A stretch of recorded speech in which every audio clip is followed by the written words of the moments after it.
I dropped 20 mixtapes before I had my big moment. I never stopped. For music, it doesn't just take talent. You have to be like, am I gonna repeat this over and over? When you start to add on the layers, less and less people wanna do that shit. I'm just the one who's crazy enough to wanna do all of it. And it was thanks to YouTube. I would do college shows, and it might or might not be cracking, but I always recorded the footage and put it on YouTube. And that's what booked me more shows, because people would be like, wow, they look like y'all had a great time. We want to party with you too. It was all really just based off of interaction. If you're a fighter, you start out getting your motherfucking ass beat, and then you get better and you turn into a champion. So it's the same thing with music. A lot of people just don't get past getting their ass whooped. That's probably the best advice we've ever had on this podcast. Welcome to And the Writer Is. I'm your host, Ross Golan. Today's Diamond Certified Superstar is as much an entrepreneur as he is an artist. He went from nurturing a tight-knit fan base to celebrating countless smashies across various genres in just a few short years. Now, he's got a number of business ventures in multiple industries, including weed, man. Anyway, I could start listing all his brilliant collaborators, but we'd be here forever. This pride of Pittsburgh is not only one of the most decorated writers, rappers, musicians of the past decade, but he's also a good dad. And the writer is Wiz Khalifa. Yay. Yay. What's up, man? So let's start from the beginning. You're born. Yep. What's your first memory? My first memory, I think a lot of my first memories come from pictures, actually. Yeah, right. Because I don't feel like I remember being there, but I watch videos. My parents have a lot of home videos and a lot of pictures, and I moved around a lot, so different houses are just engraved in my brain a little bit. Which ones? I know you were all over the place. Yeah, you're an Army brat. Yeah, right? I was born in North Dakota, so I don't remember anything about North Dakota. Yeah. I was super young then. Mm-hmm.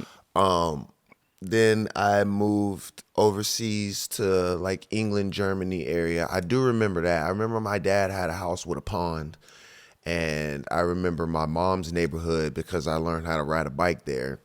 And then I remember when I first moved to Pittsburgh, I remember what my auntie's apartment looked like. We lived in the projects, but I feel like everybody did. Well, not everybody, but a lot of people like us did back then. It was very common. But I remember that apartment, sleeping in the same room as my cousins and my aunts and all of that stuff. And so, I guess around 2 or 3 years old is when the memories started kicking in of family and places. You guys traveled all over the world. Uh-huh. And you're a musician. How much of world music would you listen to, or was it more because you were on bases that it was all American music, even when you were in Germany, Japan? It was really difficult to get music overseas, in Japan, for sure. They were really behind when it comes to Americanized stuff, and I think they do that on purpose. You gotta dig really deep to find it. And I was a teenager when I was there, so the majority of my musical experiences happened with my parents.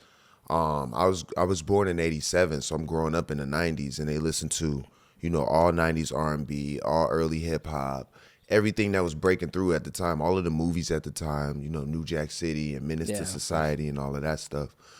So, I was able to just digest what they digested and what they were fans of, and kind of, and I had a lot of older cousins as well, so they just put me on the game.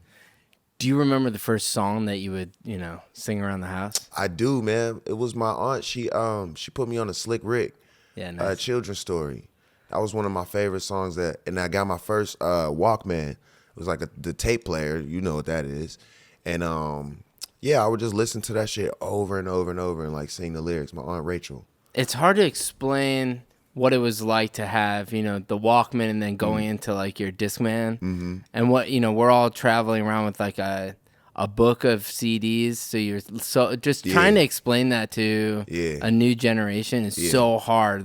It's when crazy. we picked an album, we wore it down because that's what you did. You didn't have so many options, And we never thought that shit was going to come to an end either. Yeah, totally. Like, what the fuck? Well, that's a big thing right now, and people are freaking out about. Obviously, if you're a universal artist and you can't play music on TikTok and you're doing all this stuff, and some of the things are like, I mean, how many when you came up, you came up right at the probably tail end of like MySpace, going in it where people were probably like, man, you got to friend people on MySpace. Right. Like that's how you make it in the music business. And the thing is, it all evolves. Yeah, and if I transitioned through all of that. Like, I come from the mixtape culture, right? So we were trying to make mixtapes to sell in the stores or on the corner or out of our trunk or whatever. And then MySpace came, and that was a way to, grow, but you still had to bring your audience to you. And it wasn't really about, your network of people. It was just about like who kind of knows you, how many clicks you have. Like, you would put your songs, like you know what it was. You put like a couple songs on there and you had like your friends list, and that was it. And then it transitioned into Twitter and YouTube. And I remember the day YouTube came out. Like, I was still in high school. And that's where I was able to flourish the most, through Twitter and YouTube. But yeah, physical CDs and, burning actual CDs and printing covers and all of that stuff, it helps because we were able to figure out what our real taste in music was and dive into it. And I love when MP3s first came, like when you were able to download off of like Napster and LimeWire and things like that, because it definitely made it easier to go back and get early 90s rap like Illmatic, or find out about Big L, or hear, classic Big Pun freestyles that you would never hear. So it opened up a whole world and a whole generation of people that were educated about music, and that's where I really come from. Yeah, the bootlegging of music was crazy. When LimeWire came out, going through, like, even now, it's not like Spotify has all this,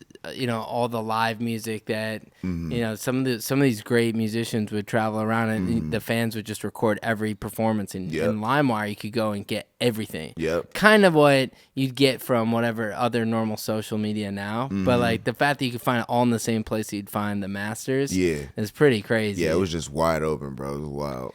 Here's like, we have friends at Chartmetric, and I don't know if you know what that is, but these are some crazy stats for you that might be interesting. That your combined audience, I don't know if you know this, like over Instagram, YouTube, Spotify, TikTok, all that stuff, is 85 million people. Oh, wow.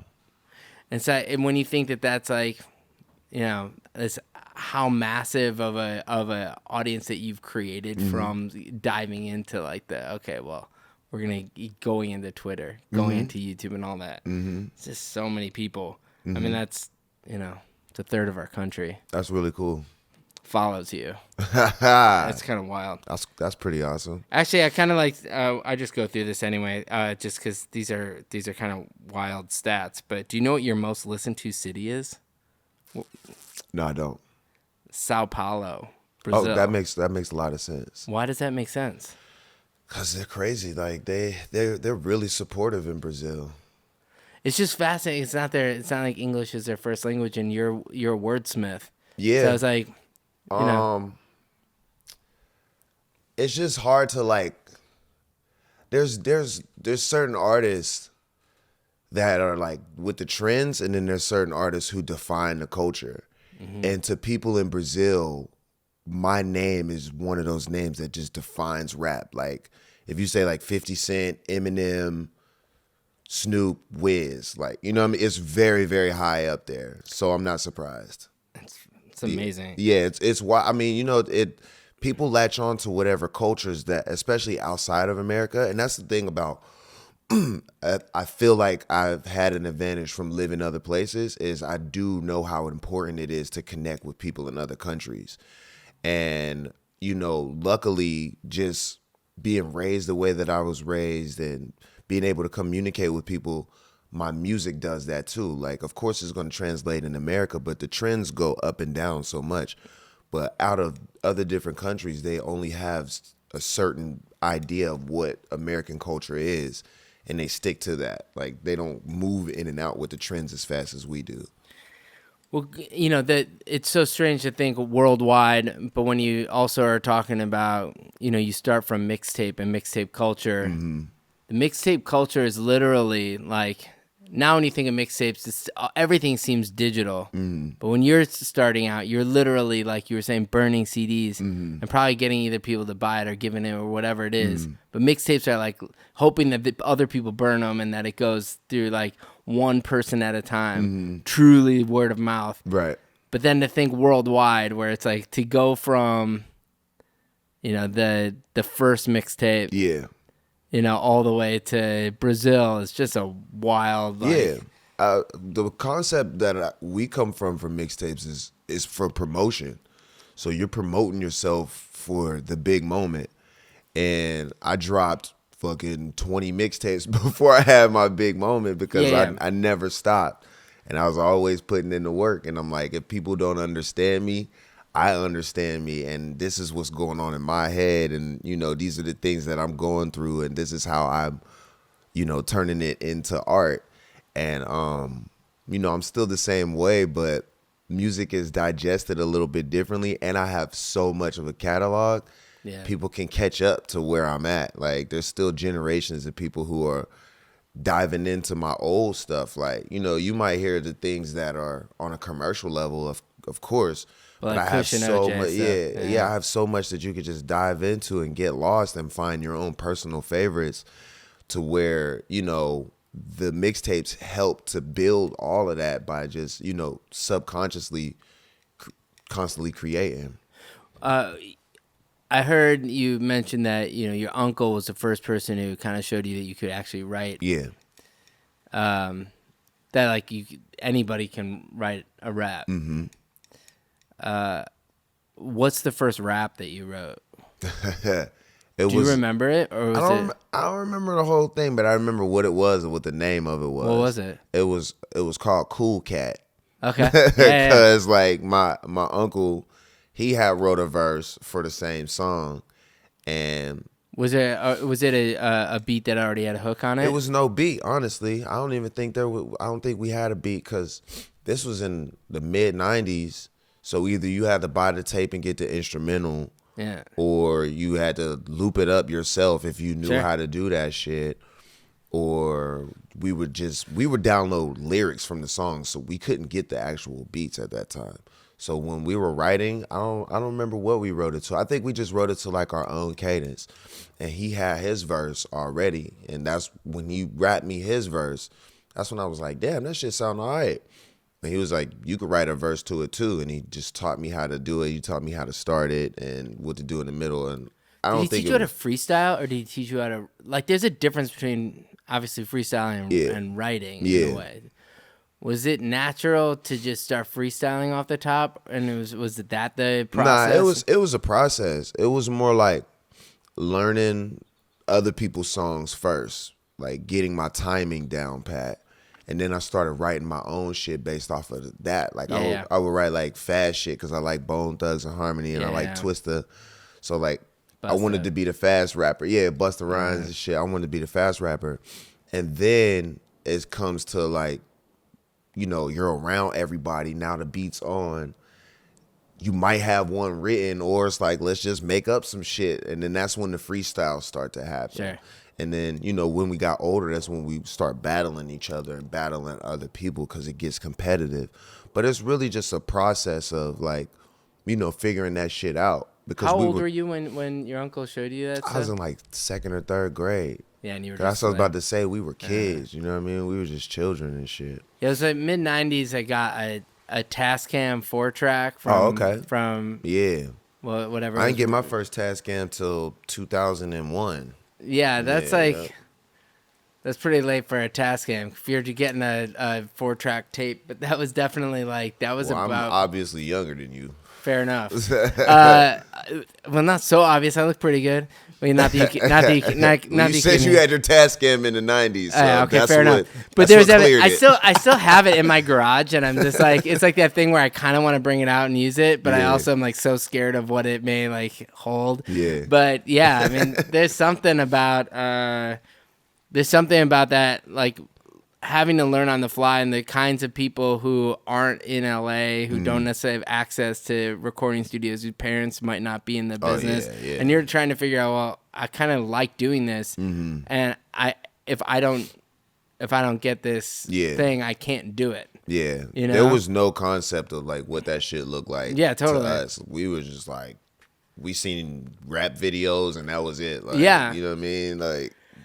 So what gets you from there to, hey, those videos, whatever, to get there, you got to go to a studio. I know you interned at a spot. Like who says even go intern at a studio? Well, it was like I said, it was a process. So I moved from Pittsburgh to Japan with my dad. So my rapping days were kind of freaking, put on a hold. Late 90s to about 2000. I mean, to mid 90s. Like, I think it was like 98, 99, and then by 2000, I moved back to Pittsburgh. So in 98. So while you're in Japan, you're just like, you don't even think about music because you're like, I'm just a kid in Japan. No. It wasn't like that. It was like I lived in Pittsburgh. I was with all my cousins from the projects.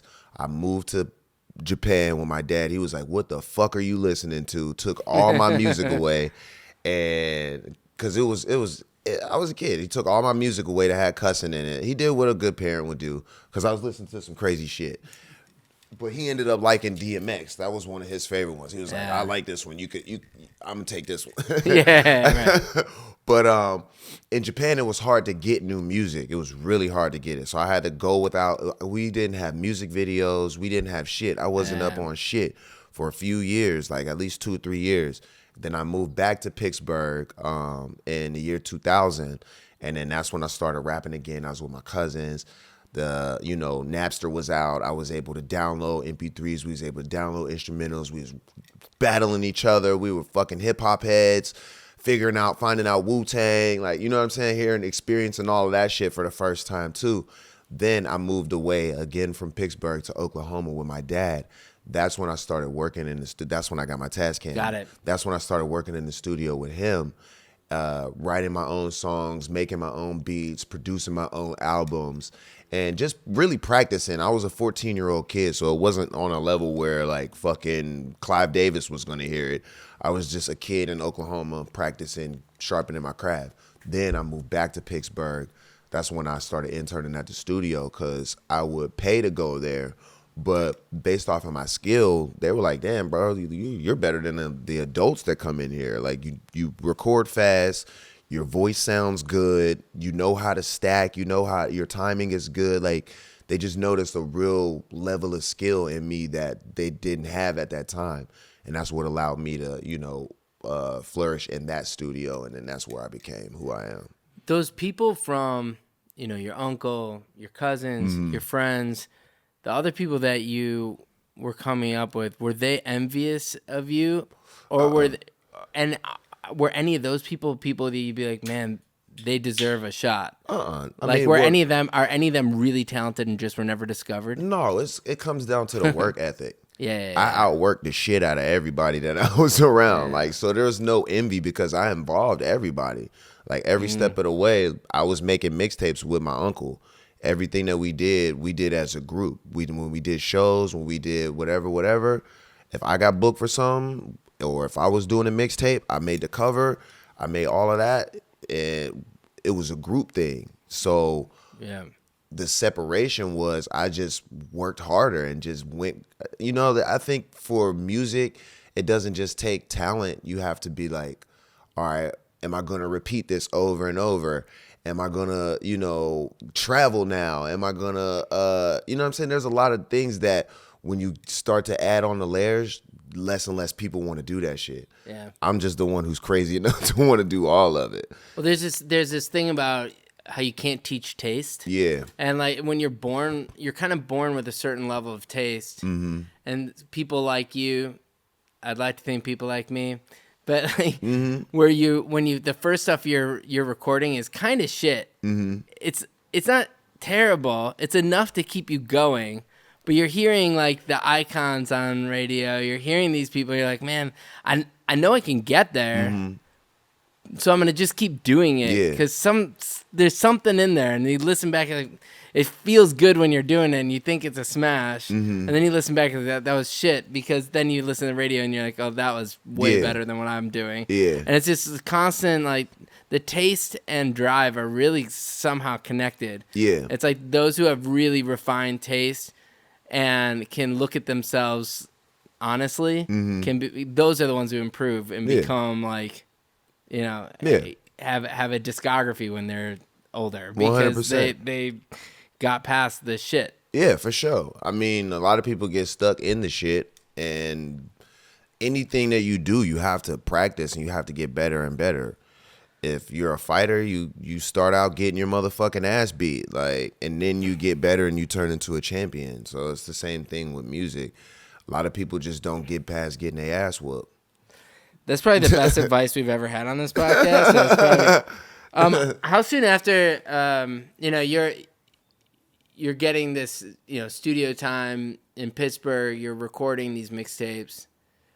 There's a difference though between getting people to listen to the mixtape and then them taking that mixtape and spreading the word for you. That word of mouth is everything, especially in that culture.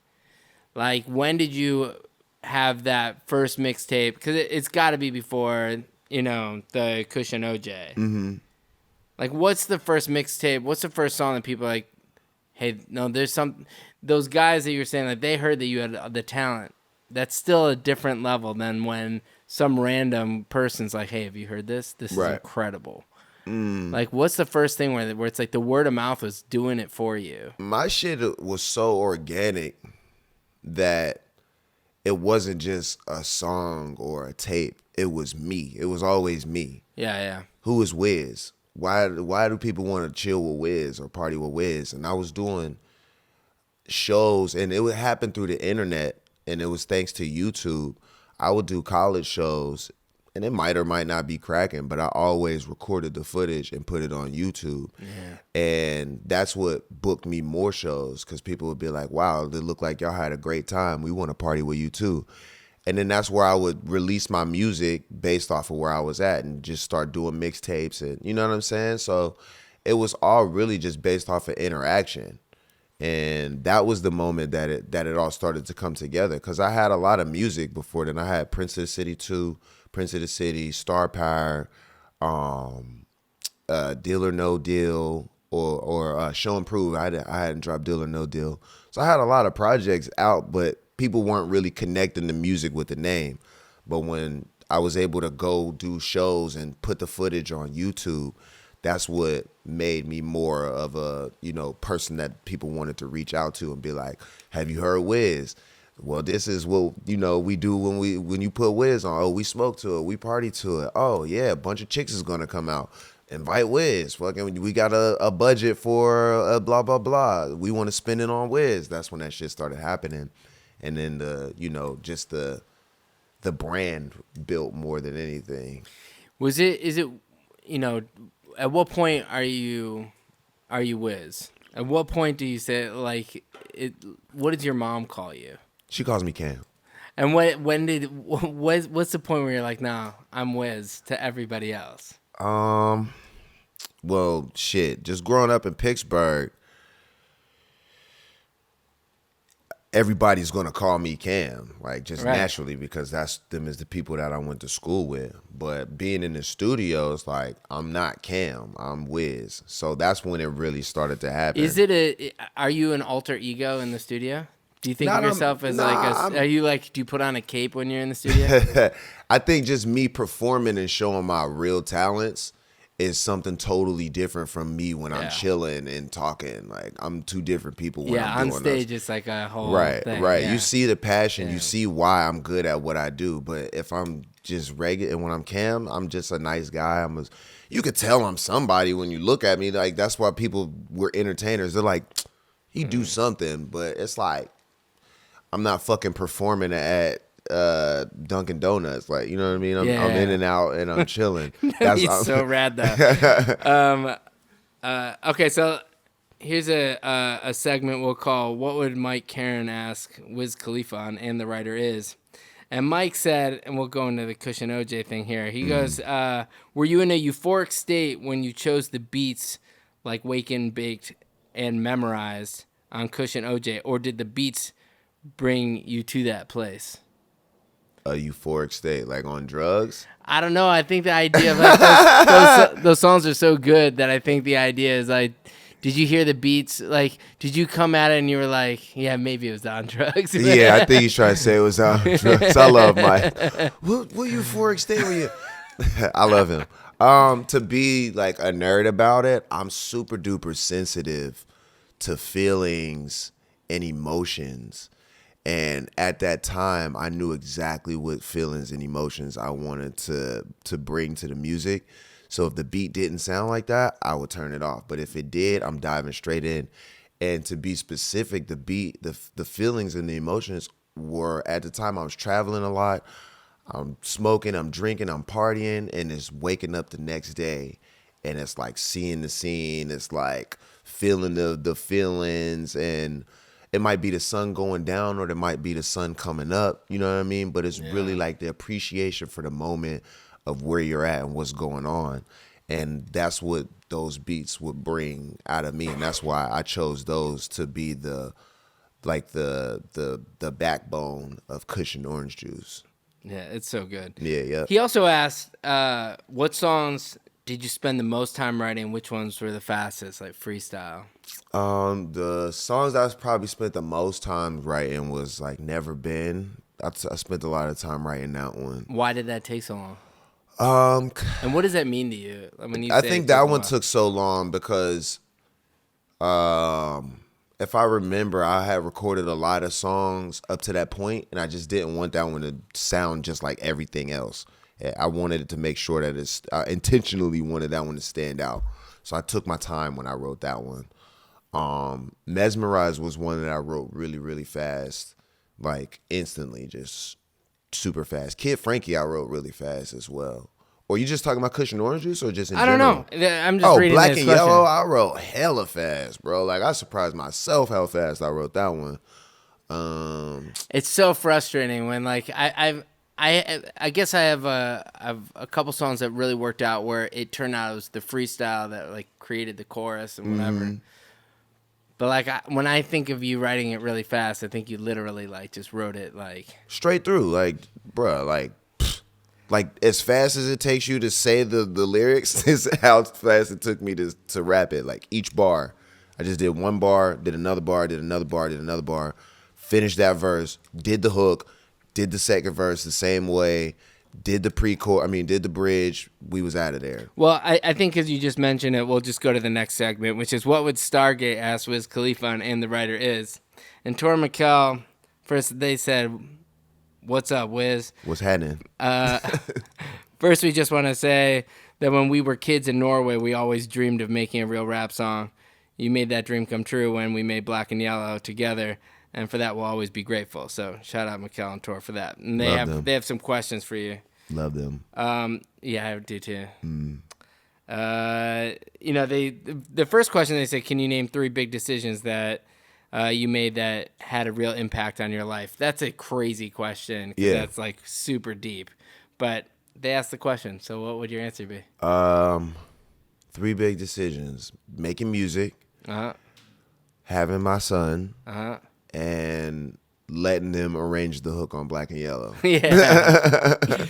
That's amazing. No, that's an amazing answer. And the thing is, if you've worked with Stargate, you totally get that, those guys understand what a real chorus is, and their songs live in a chorus. Yep. It's a lot of chorus. Yeah. There's a reason why they're so consistent. Yep. And they the way that they presented it to me, because I had rapped the chorus, and they loved it, but they were like, this part goes here, this part goes there. Yeah. And they were like they said they never worked with a rapper, or they never had the rap song before, so they didn't know if I was going to be open to them moving my chorus around. So they played my version, and then they were like, your version is cool, but if you want it to be a hit, this is going to be the version right here. And then after they played it, they were like, don't argue with us, blah, blah. I was like, bruh, I want a fucking hit. Like, let's go. I'm going with your version. Like, we don't got to go back and forth about it. Well, that's a really interesting change because I think that's like one of the hardest parts with a young artist. And at the time, Right. that's your first hit, and it hadn't been a hit yet. Right. So you didn't have a hit. Right. And it's a lot of times we get pushback when we're talking to a young artist where we're like, hey, you could do that, try it like this. They think they know the answer all the time. Right. That's like a really humble place to be able to say, you know what, I'll take your word for it. For sure. That was the breakthrough for me. Was it that session, or were you going into that session being like, all right, I'm ready? It was that session because I was already really hot from the mixtapes, and I had a lot of money, and I was doing my touring thing, so I really didn't feel like I had to listen to anybody. But I respected them, and I respected their opinion, and I felt like they were really trying to help me. And that was the moment where I was like, this is how you do this shit, is you listen. Like, you bring what you bring to the table, and then you let the people who are great at what they do. And I really trusted them, and I understood what they were the road that they were trying to take me down. And I really appreciate them for keeping it 100 with me like that. And like I said, that was the moment right there. That's a good moment for me because I felt like I broke through as an artist, and it changed a lot. NMPA is our lead sponsor yet again. What is the National Music Publishers Association? What do publishers have to do with songwriters anyway? Well, unlike artists who can be unsigned artists, there is no such thing as an unsigned writer. You can be a self-published, a co-published, or a published writer. Publishers only make money if songwriters make money. So, NMPA goes and fights for you. They go to Congress, they go and support the community, they fight DSPs to get you paid more. That's what they do. They fight for you, and they fight for this podcast. So thank you for fighting for songwriters, NMPA. Thank you for fighting for us, too. Okay, so I use Splice, and I'm pretty sure every producer who listens to this uses Splice, but if you don't, you need to start using Splice. They have the most incredible licensing library that you can go through for any kind of samples you can think of, but they take care of their original creators. In fact, they just came out with a beta version of their AI suite. Unlike its competitors that we know that may not take care of the original creators, every time you use Splice's AI tool, it triggers a licensing event for those original creators. So there's not a better company that I can think of right now that you can use where you can use the efficiency of AI and also know that you're taking care of the creators. And that is Splice. Yeah, my first two, hits are with them. Mm-hmm. And Same Old Love's crazy because the track was all major chords and on a guitar, and it kind of sounded like a Kelly Clarkson song, which was fine. But then they stripped the track, and by the time we heard it next, it was this vibey, whole other world. That they just don't give up. If they know there's a hit in there, they'll just cut. Yep. So here's our appreciation podcast for those guys. Oh, they Love also them dudes, man. They also asked the question: we're also skinny, trying to bulk. Any meal plan tips? Steak and rice, chicken and rice, 2 to 3 protein shakes a day. Are you consistent at that? Yeah, yep. Do you work out every day? 5 days a week. With a trainer? Yeah, I got a trainer. But sometimes I just work out at the crib, too. He might just send me my, you know what I mean? Yeah. I do MMA as well. So if you really want to get right, add the MMA. Are you good at it? Really good. Do you compete? In gyms. Yeah. Yeah, there's some sparring that goes on. Does it ever get out of hand? It hasn't yet. There's a lot of respect in that world. Like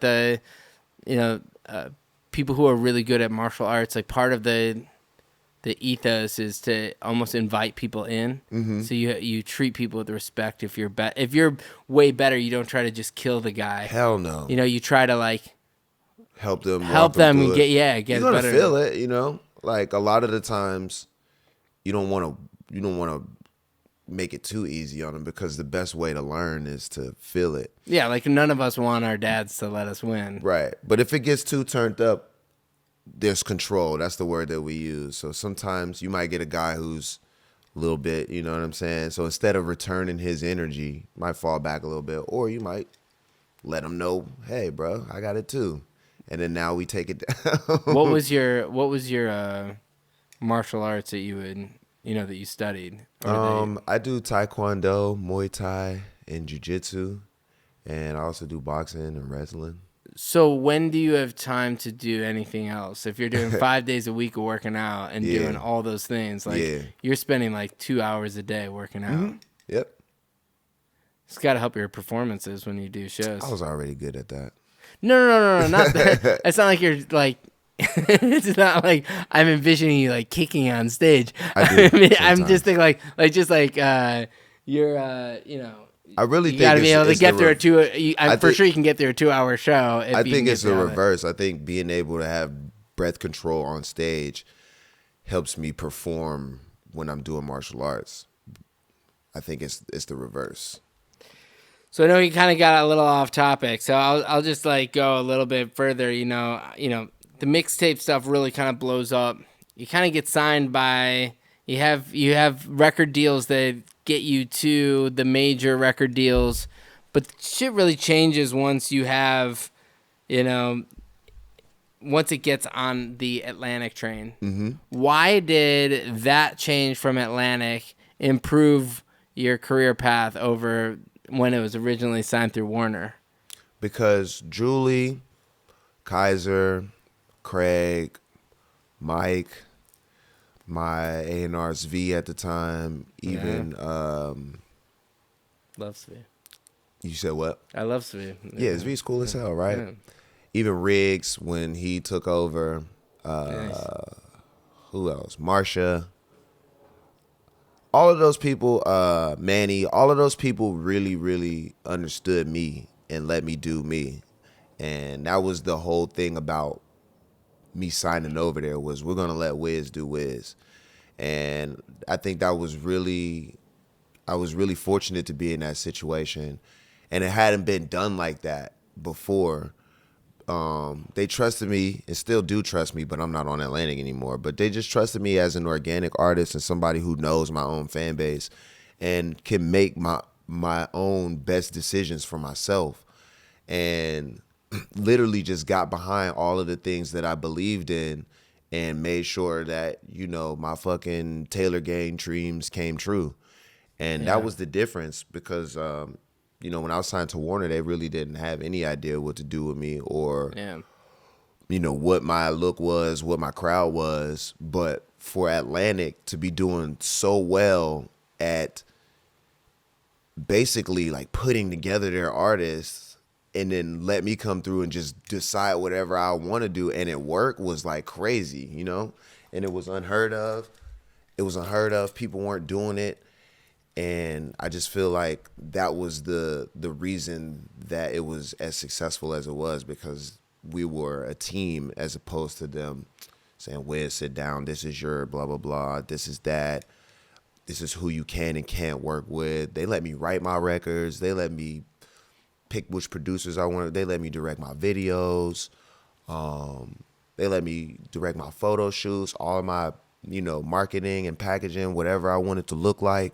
Let me do all of that shit. And it just really, really helped to have a successful run while I was, on Atlantic.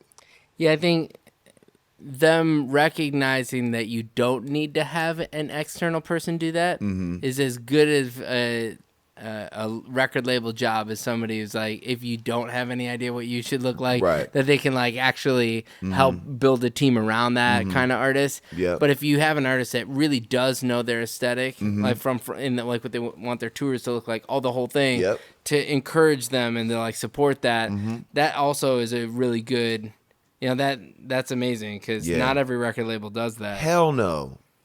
when Black and Yellow becomes successful, there's a difference between, even selling out shows from all the YouTube stuff, from, all the mixtape stuff. A number one song across radio formats is a whole other thing. Did you start thinking that it was going, like, you go on this crazy run? Did you feel like you kind of left a part of you behind once you get to that number one song? Like, or do you feel like you have to bring all the history with you? No, I don't think I've left anything behind. My main thing was always like physical, just being around people. So I was always touring. Like even when Black and Yellow came out, I think after that I stayed on tour for like 3, maybe 5 years straight.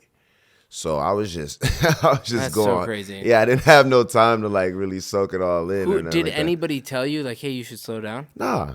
I was mean, like, go, go, my go. wife at the time. Yeah, fair. Because she was like, bro, what are you doing? But I had no concept. I'm like, it's fun. I love this. I love my fans. I'm enjoying myself. I'm building a brand. And you were also like young. Yeah. And like Hell that makes yeah. sense, you know? Hell yeah. I was like, it was probably from like 22 to about 26 years old. Yeah, that's what you're supposed to be doing. Yeah. Just toured my ass off. When, you start going on this whole run after Black and Yellow is obviously huge, but it's getting on payphone at the same time and Young, Wild, and Free, and it's like the radio is just like a giant. It's really nostalgic because it's right when I first meet Mike. It's right when I start working in music, and it was just like my peers are all like, or people I aspire to have as my peers are all working with you, and you just have like hit after hit after hit. So it's really kind of fun to like. At the time, it was really cool because like a lot of what I was doing was aspiring to like work amongst the crew that you were in. Thanks. But you were really able to bring people from all different genres into. Like I don't know what genre that was. I missed in a way like like I love the Wiz Khalifa genre. It was like somebody who got some rock bands, some it's like pop writers, Bruno. Yep. Obviously, I know your relationship with Snoop now, but like you start bringing all these people together. I guess like what it, that really defined an era, and we can go through the songs, but everyone knows those songs already. The music industry kind of like goes and does different wild ups and downs and different things, and all of a sudden it's like after that era of like 6, I don't know how many huge hits you had in a row, a lot of the industry started doing this like sad boy mumble rap. Oh yeah. It started getting into it wasn't like the shows weren't the same as like the show you would put on. Music wasn't the same. Did you feel like you started that you would have to adjust the way you do music to go with like some of what was becoming popular afterwards? I don't think I felt like I had to adjust. I think I would have had to been more consistent. And there was things that was going on that was blocking the consistency. Like what? I had left my former management, Yeah, right. with Rostrum Records. So my catalog, not was really on freeze, but it was at a point where we were like separating, what I can have. It's a divorce. And what, yeah, that's a real legal thing because I was with him since I was 16. So that happened. A real divorce happened. Yeah. Me having a kid and just wanting to spend a lot of time with my kid and raise him correctly and be a part of his life. I slowed down on touring. COVID, just a lot of real things that put time in between those eras where, if you don't have the people who are like consistently leading that and championing that, people sort of just, they kind of forget about it. And I feel like that was the main thing is I was really consistent at that time. I was back to back to back to back to back. So what the lifestyle is, how necessary it is. But the necessity kind of went away and the trends changed and it just becomes necessary for other trends at that time. I have a toddler and a baby at home right now, and I'm it's like, how many people I have to tell you also at the the end of their careers 40 years after where we're at now that are like, oh, I wish I spent more time working and less time with my kids. Yeah. Like nobody ever says that. Right. You know, and so Exactly. I think like, you know, Exactly. and I think it takes like it takes a grown up to be able to say like, I'm going to slow down a little bit on tour and make sure I'm like a present father. Yeah. You know, like, Because there would be days, you know, at the studio or like just waking up late from doing shit where it's like, I would much rather be present for this than feeling like this right now, or, you know, making an excuse for shit. And it didn't take long for me to realize that shit. It was almost instant where I was like, bruh, like, nah. Y'all can have it. You know what I mean? Like, it's cool. It's fun. But like you said, it doesn't go in reverse where I would have wished that I worked more. I'm very happy with the time that I'm spending with my kid. And he's 11 now. So he's at an age where he gets everything. He understands everything. He can do a lot of things for himself. So I feel like, all right, now I could get back to work. But, you know, I gave myself that grace period where a lot of people don't think it's possible to take your foot off the gas and then put your foot back on the gas. it's so weird because when it's your life, you feel like you're taking the foot off the gas. And when it's like, as an observer, it doesn't seem that way because this is the thing about hit songs. Like, I go to Universal as like, it's like 7 minutes from here, right? And we go there as like a playground. Yeah. You know, we're literally there like once every other week. Right. Because where else can you run with like a toddler where they're safe, just Exactly. wherever he wants to go? Right. The first song that you hear every single time you walk in is "See You Again." Yeah. Like the first song, and it's so like it feels so present. Yeah. Like I know that song wasn't written yesterday, but it's like it's so current that it's, you know, all you have to do is put out new music. Yeah. Exactly. And then it's like to everyone else, like it doesn't seem like you took your foot off the gas. 100%. Speaking of that song, "See You Again," Charlie Puth being a friend of ours and all, that pre-chorus I reference in sessions constantly. Really? Thank you. Constantly. And it's like the dorkiest thing to say that. Thank you. But like it's one of my favorite pre-choruses because you are so patient. Nobody starts at the end of a measure. Everyone is so like, I need to be in front. Everybody wants to, it's like 1, 2, 3, I need to start now, whatever. You do like, the fact that you like are so patient on the how can we not like I bring that up all the time because everyone just feels like they have to jump on top of every measure. Every track has to be like, you know, before the one or on the one. If your Stargate's on the one, but that one on that pre-chorus, like you're so patient in it, and you know people you know, I'm sure you get. You know, people want to talk about that song all the time, but what they should talk about is the pre-chorus. Thank you, bro. Appreciate that. You know, you've done a lot of good work. Thank you, man. With the pre-chorus. Hey, good looking, bro. Just gotta give it. Anyway, I really appreciate that. Yeah, isn't it weird though? Like when you're okay, so once you have that Stargate experience with Black and Yellow, and once you experience what a number one song is, and they're like, hey, if you want a number one song, this is the arrangement you should do, and then it ends up being a number one song. There's a difference between rapping on records and then, you know, writing pop songs. Yeah. And when you're writing, you know, when you're doing a feature on Payphone and Amar and Dano and Benny and these guys are writing this hook, and it's like some of that stuff is really well structured for you. Yes. But like that pre-chorus is really well crafted. Where did you start thinking of like the craft of pop writing versus like I'm gonna freestyle right now? Yeah, that's very interesting. Thank you. I appreciate that.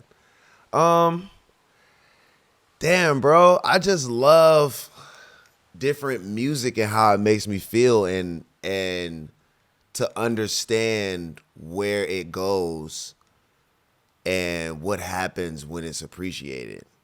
And I could try to introduce pop writing to rap music, but they just don't get it all the way. But when we're in a pocket where people appreciate that shit, that's when I can shine, and that's when it comes out. So those are it's just using, like, literally digging in my bag and coming out with what I know how to do at that time. And those are some of my favorite records to write and to really build a song based off of that structure. But I don't always get the opportunity to do it. And but you can make that opportunity that other artists can't. This is like a real conversation. So the problem that I have is sometimes it's too pop for rap and sometimes it's too rap for pop. Of course. Yeah, that's the only issue that I and it's usually the too pop for rap part, but I'm too rap for pop. Yeah, it happens like that, bro. Is that from radio, Spotify? I think it's more from a radio. Because they want to, like, I have to be like urban or rhythmic, but I don't write those types of records. Like, I write big songs structured like what you're saying. Yeah. But it won't. But they will follow. But that's why I like working with like Benny Blanco and like, cause like you said, it gives me an opportunity to fucking, you know what I mean, shine. And so the more collaborations and the more I dig in that bag, which I'm finna do, I'm gonna get busy. Yeah. We'll get back there, man. But that's why I appreciate that, though. It's not just we'll get, like, it would, you know, you came in the perfect time. There's like that book Outliers by Malcolm Gladwell, where it's like, sometimes you're just born in the right place and some born at the right time, I should say, because you obviously weren't, you know, it's not like Pittsburgh was a hotbed of pop music. Shout out to our friends that are actual pop musicians from Pittsburgh. There are a few, but we won't get into that. But the idea of like when you end up coming here, you end up going through the Atlantic system and really that you know, the Mike Caren world of that stuff right at like this perfect time. Yep. And like your skill set just like brought so much of those songs together. The fact that, you know, right when Bruno was not quite the Bruno Mars yet, you know, and all that, like, it was just such a good time. And we just, I think the like, we all need to have a resurgence of like, you know, it doesn't have to be one or the other. It's strange because we're in an era where there aren't really genres. Like, you're not walking through a record store. You know, I understand radio is, but like, we're not walking through record stores, so why can't we have more of that, you know, mashup? I don't get it either, bro. I wish I could fucking answer that shit. I usually have like a concept of why or what is stopping it, but I really don't. Because I see music leaning, and this is just a real conversation, I see music going in that way where people want bigger, better produced, better written records. They want that shit. Like, and more variety, you know what I mean? And it's not like in a corny way where like, it just means that they're leaning towards bigger music. Yeah. It's like, I mean, like, you know, it's like, I don't want to say like, you know, real songs in a way, but even like you know, I know you and Drake kind of come up around the same time and all that stuff, and it's like a lot of his songs were songs. Yeah. You know, it's like these songs. Yeah. I just like can be really healthy and doesn't have to be. And maybe coming out of COVID, we'll have like where people aren't quarantined, like. You know, everyone has to sing like this because they're like little siblings sleeping next door, or because they haven't ever performed live. Yeah. So they don't even know the idea of like, oh, I'm gonna have to project over, you know, 40,000 people in a stadium. That makes sense. You know, like they just don't even have. They're writing from a place of like doing everything here in front of their Tascam. Yeah. Their equivalent of that. That makes sense. And they're not writing in front. They've never experienced performing in Sao Paulo for 60,000 people. Right. And they don't even think that way because they're writing in their bedroom. Yep. It's true. Anyway, We just need more of you is all I'm saying, bro. I got you, bro. It's on the way. All right, cool. Let's talk about some of the other endeavors. Yes. It's obviously you've got weed line. I know you're getting into this shroom stuff. Yep.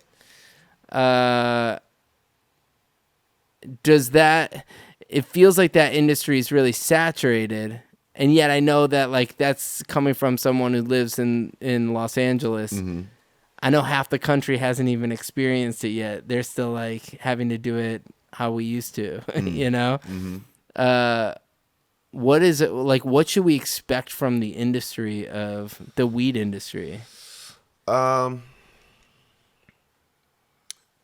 thing to expect is just more recreational use of weed. That's basically what it is, bro.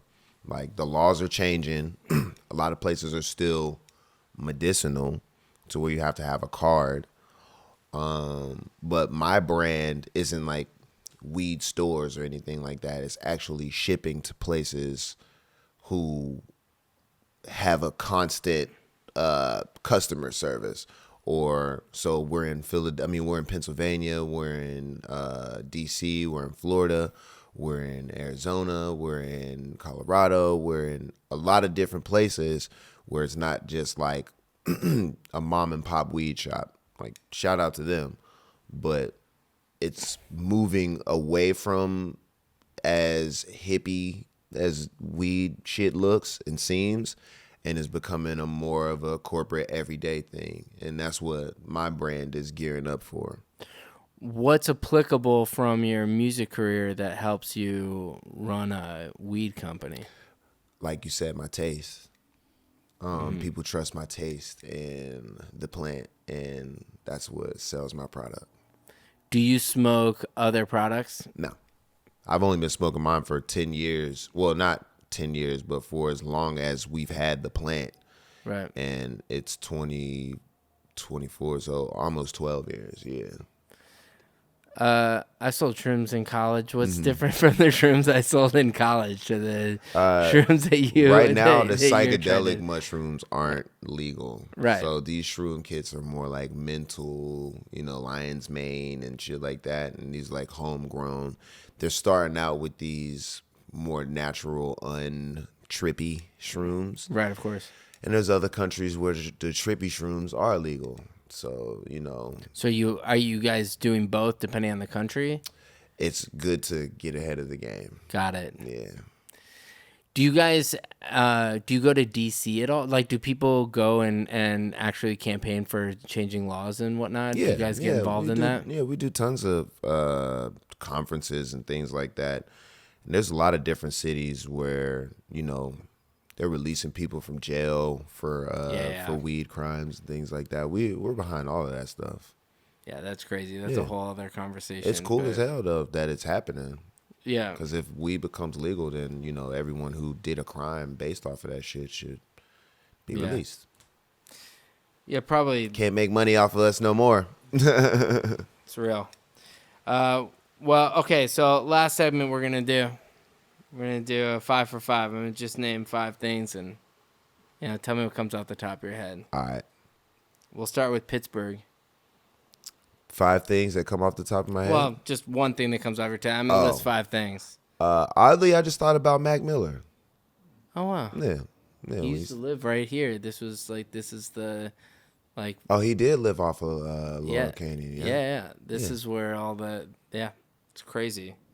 So, yeah, it was strange, but when you said Pittsburgh, that's what I thought of. Were you guys friends? Yeah, hell yeah. That's my little homie, man. Hell yeah. Khalifa Kush. Best weed in the world. What do, like other people who also have their weed, do you know other people who smoke your weed instead of their own? Well, they don't smoke mine because it's too strong for them. Is that right? Hell yeah. Niggas is scared of my weed. That's so good. Taylor Gang. Worldwide. Yeah, I like that. Yeah. your mom. It's my everything. I know he passed away, but your dad. No, my dad's still alive. I thought My brother passed away. your brother passed away. Yeah. That was your dad. My dad is my biggest influence. Amazing. Yeah. Let's go with your brother. Let's go with my brother. What's that? We'll add that too. I still feel like he's here. Yeah. Yeah. Never left. Well, thanks for doing this podcast, man. Nah, thank you for having me, man. I really enjoyed myself. You know, it's that thing that I was saying before. It's fun because when you come up in this space of like that community that was really into the idea of like there are no genres right now. Yep.